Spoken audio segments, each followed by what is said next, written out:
Okay, good afternoon all. So I'll just take you through the this presentation on evidence-based policing, which is one of the new concepts from the Indian point of view. Though we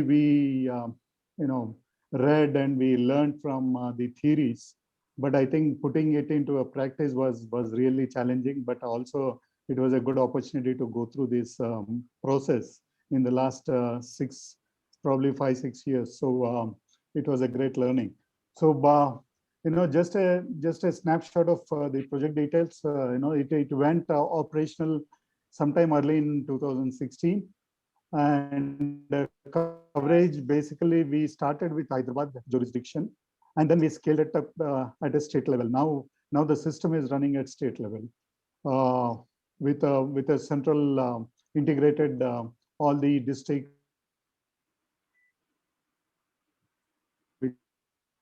Even sir, your voice is breaking. The major champion. How is it now? Your voice is breaking, sir. How is it now? No, hello. Okay.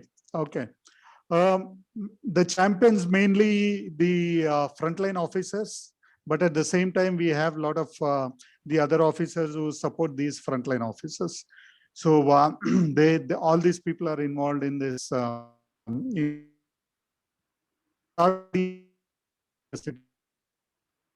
For us, any initiative we take in Telangana, we always look at what is the advantage and what is the benefits are getting for the citizens. So just move on.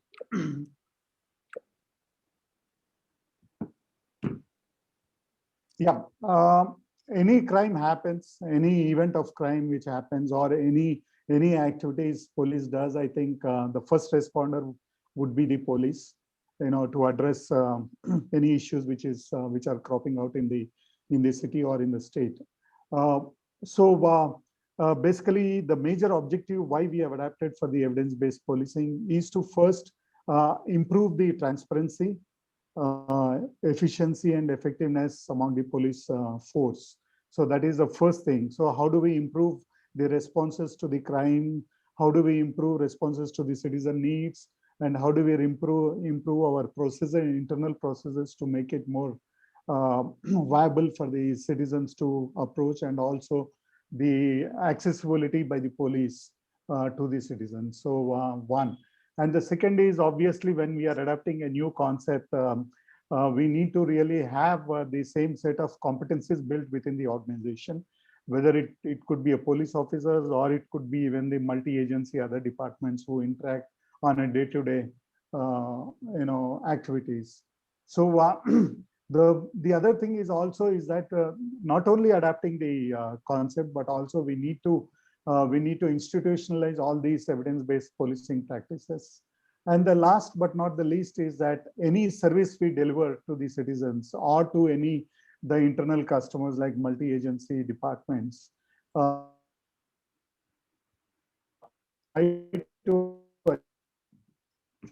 the uniform service delivery, whether you take the same service from one police station or from the other police station, our intent is to provide the same quality at the same level and with the same passion. The services will be delivered to our external stakeholders.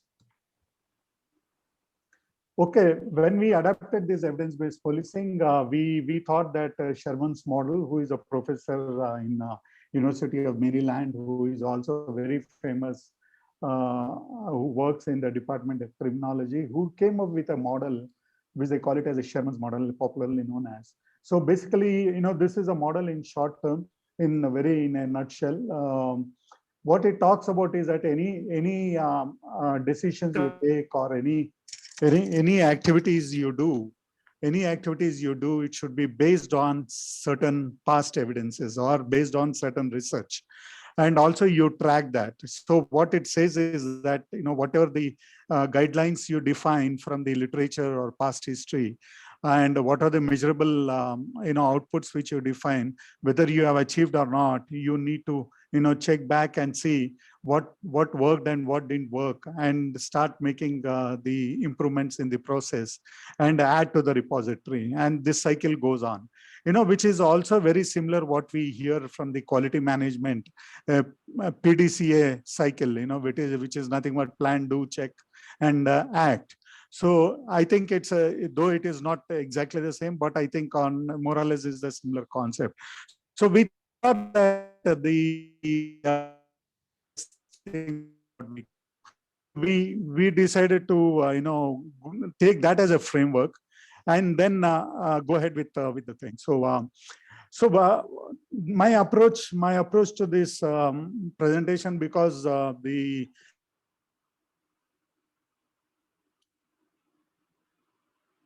underlying process or underlying concepts, and also a lot of intangibility is also involved. So I thought I will give you one example and how we have applied in this example, and that is applicable to all other initiatives what we have taken.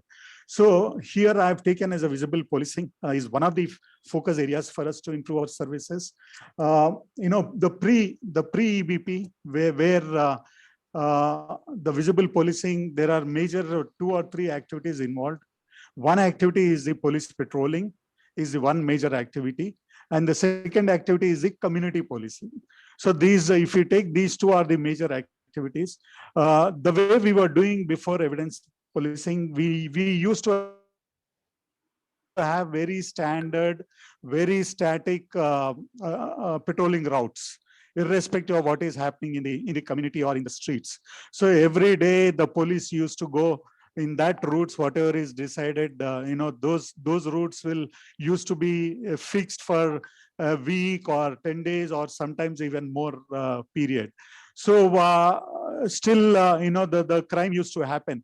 And also there is no concrete data available which can be, really looked at what is happening. So the recording of data, though the crime data is available, but not in the complete form.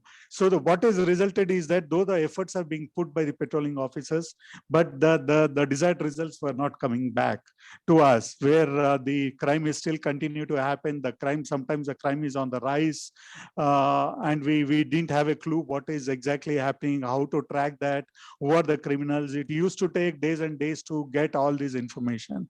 So we thought that this is not a good scenario. So we said that, okay, let's apply this model in this area and gain that experience. So what we have done is that first we have taken the visible policing as the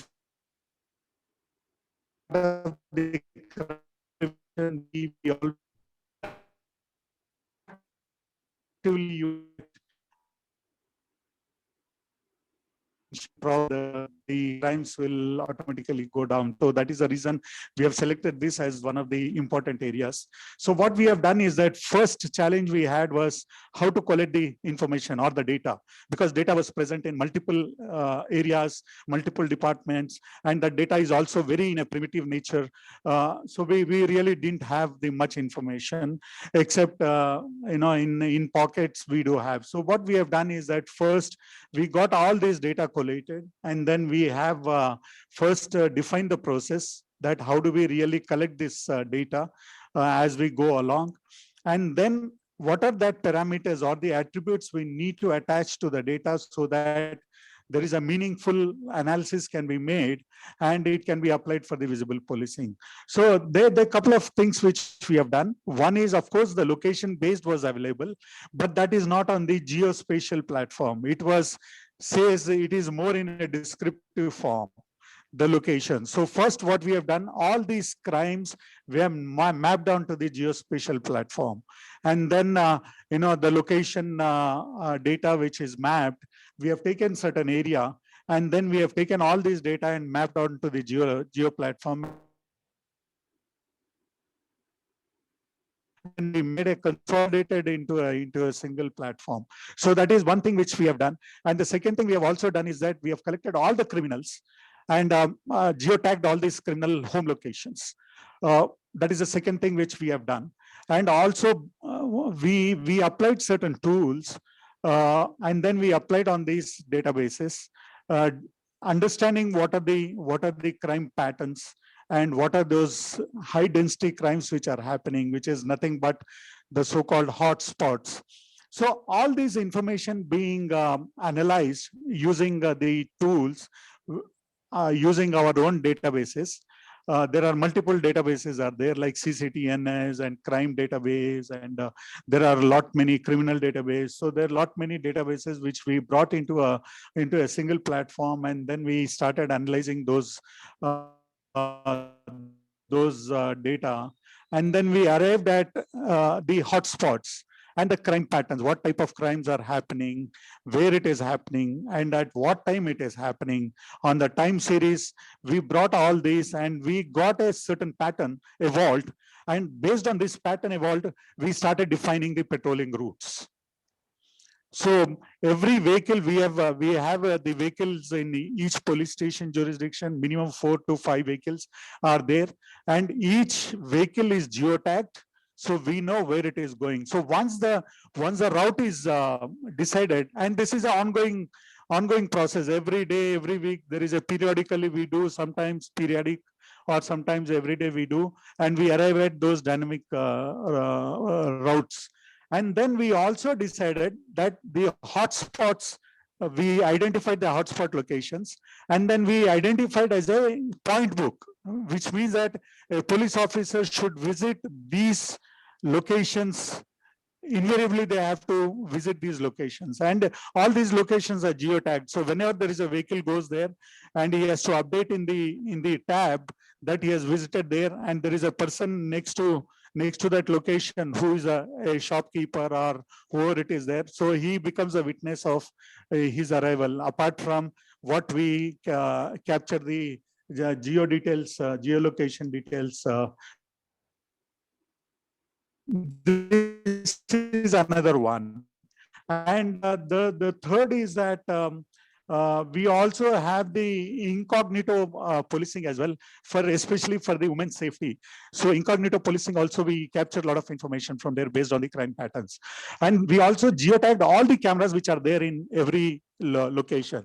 So which means that if a patrolling officer is going around, he also has got the information on what kind of pattern crimes are happening, what are the hotspots, and where are the cameras in these hotspots. So while on the move in the patrolling, he can even access from his tab about these cameras. So, this is where the evidence base. So we have all the data, and we are also collecting the data as he goes. We also know that how this guy has approached is he following the routes or not?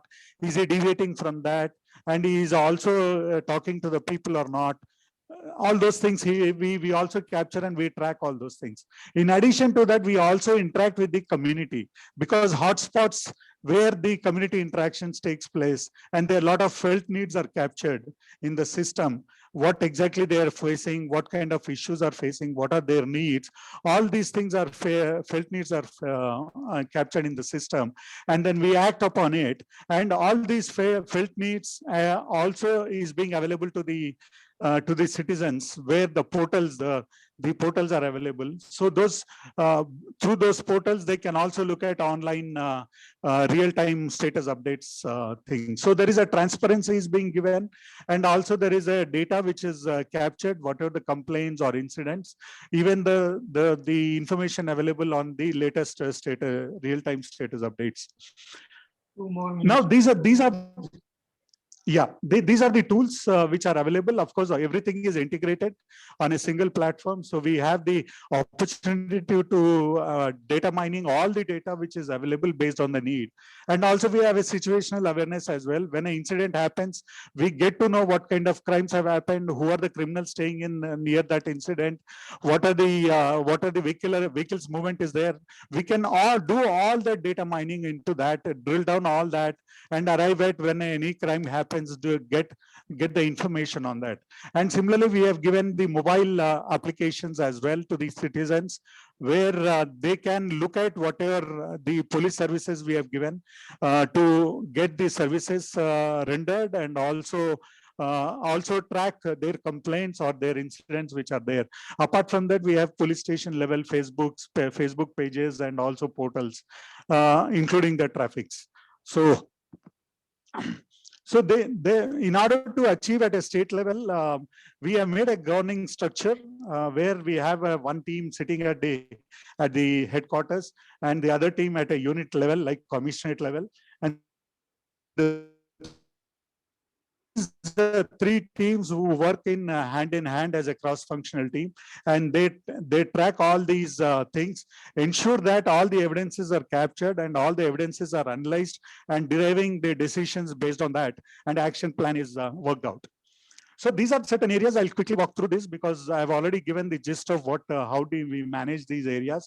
So we have a visible policing, repeat offenses and offenders is one area where we have other tools like video-based CCTV tools and the location-based crime analysis as we discussed. FRS, face recognition systems, biometric systems, forensic systems, all these are available for all these.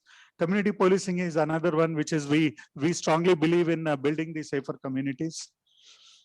We have emergency response, how to quickly respond to the emergency calls. So as I said, every patrol patrol officer becomes a first responder. His vehicle is fitted with the GPS. So we know that from where the caller is coming, where the incident happened, and we can quickly catch up the nearest patrol vehicle and assign the ticket, and he goes. Our achievement is within 5 minutes they reach on an average. The crime detection, we have the evidences like material evidence, digital evidences, forensic evidences. Based on this, we also integrated with the judicial systems. The investigations and the prosecution happens based on these evidences. Oppressive behaviors also, like sometimes our officers or the citizens are very aggressive behavior. For that also we use body-worn cameras to understand what kind of behaviors are happening. Women safety is one of the prime area where we focused on. As I said, incognito policing is also one of that. And violation major based. So we give evidences what kind of we provide the actual images of the road users where they have violated the things. Road safety is another one feedback mechanism. We take feedbacks from the customers, we take feedbacks from the internal officers to continuously improve upon these processes. So the overall benefit, what we have seen, there is a significant reduction of crime year on year due to this, because we have a methodical scientific way of approaching to the problems and deriving the action plans. And particularly there are certain crimes which have significant reduction, over more than 90% of reduction happened in certain types of crimes. And there is a conviction rate. The biggest achievement is that the conviction rate has been improved. Very significantly improved. And the consistency we are achieving, we are moving towards that, achieving the uniform consistent service delivery. And we are already made the inroads into making as part of the police culture the EVP approach. So everybody looks at to do the analysis first and then derive the series of actions. And proactive crime prevention is one of the things. And we have high visibility on situational awareness. As I said, if any incident happens, we get to know what kind of crimes have happened in and around the incident, which criminals are staying there, and then where do we coordinate search, do it, or where do we block the roads, exit and off, because traffic is also part of that. And we have a concept of green corridor to reach quickly to the incident spots, like traffic. It integrates with the traffic signals and give a go green on demand. So these are the things which we have achieved it. Thank you. If any questions, yes. Please just tell me, how do you involve communities, no? Community interaction, somewhere you have referred to. Communities are yes, sir. patrolling also? Yes, sir. So you just share with that. At police station level and also at a unit level. Hello. Yes, please. Hello. Am I audible? Yes. Hello. Yeah. So communities is that the way we maintain or monitor or do the activities at a police station level, we have a sector concept. So each police station jurisdiction is divided into sectors, and there is a sector SIs are there, and these SIs are responsible for the communities or that particular areas. So these are the people who engage with the communities, who involve the communities, and also understand their felt needs, and who provides a lot of support to these people, the sector SIs, and start supporting with the information which requires in order to support the communities. This is one. The second is that we also interact, these people also interact to understand what are the problems, any the law and order issues are there, or any issues which they are facing.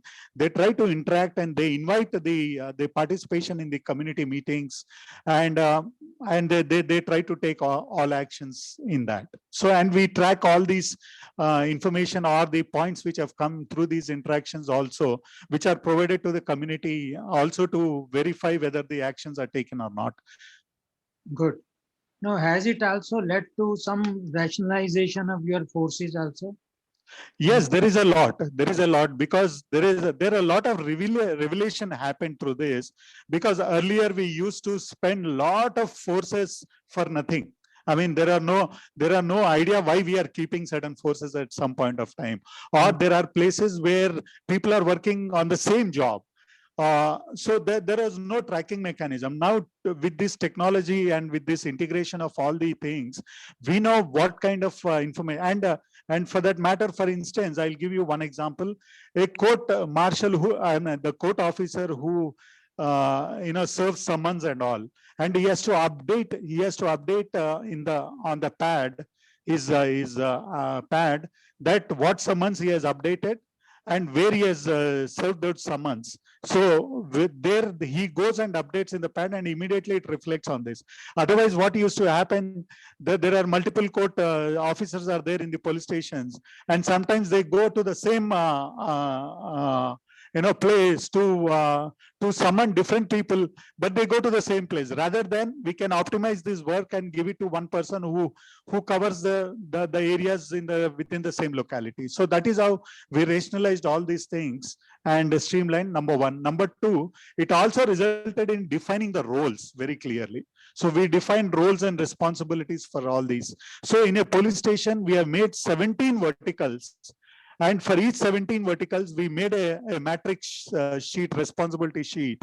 And then with this sheet, everybody knows which area they are responsible and what needs to be done. So these are all was possible because of these tools. Okay, thank you.